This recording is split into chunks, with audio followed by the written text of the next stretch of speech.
Hi everyone, my name is Vishanth. In this quick video, we are diving into how quadratic graph shifts and how their solution changes, all by using Excel and simple formulas. Let's break it down. So first, in question 4, we are looking at the quadratic function in computed square form. That is, y is equal to a times x plus b over 2a whole square plus c minus b square over 4a.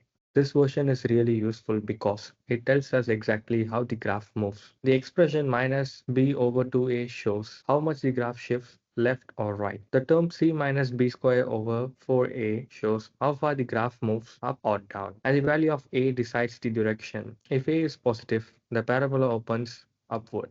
If a is negative, it opens downwards, basically reflected over the x-axis. Let's look at the example. Let's take the A value as -1, B value as 4, and C value as 5.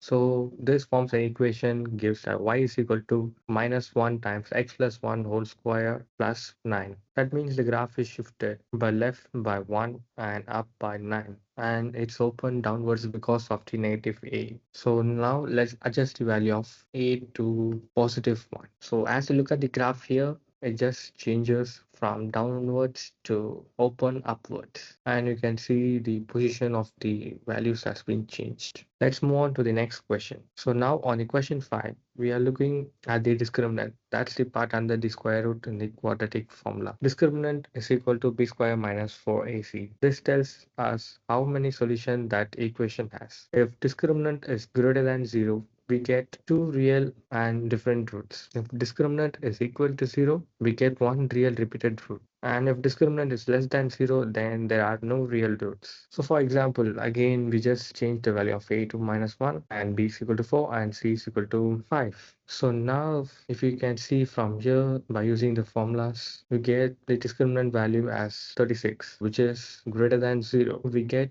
two real roots as -1 and then 5. Let's change the value of a, let it be 1. So now you get -4. The discriminant is less than 0, so we got no real roots. The formula shows an error. By changing the values of a, b, and c, we can see how the graph either crosses the x-axis twice, touches it once, or doesn't touch at all. And that's it. Using Excel formulas, you can clearly see how quadratic equation behave, how the graph shifts, and how the solution changes based on the discriminant. Super useful for understanding parabolas. And thanks for watching. Signing off.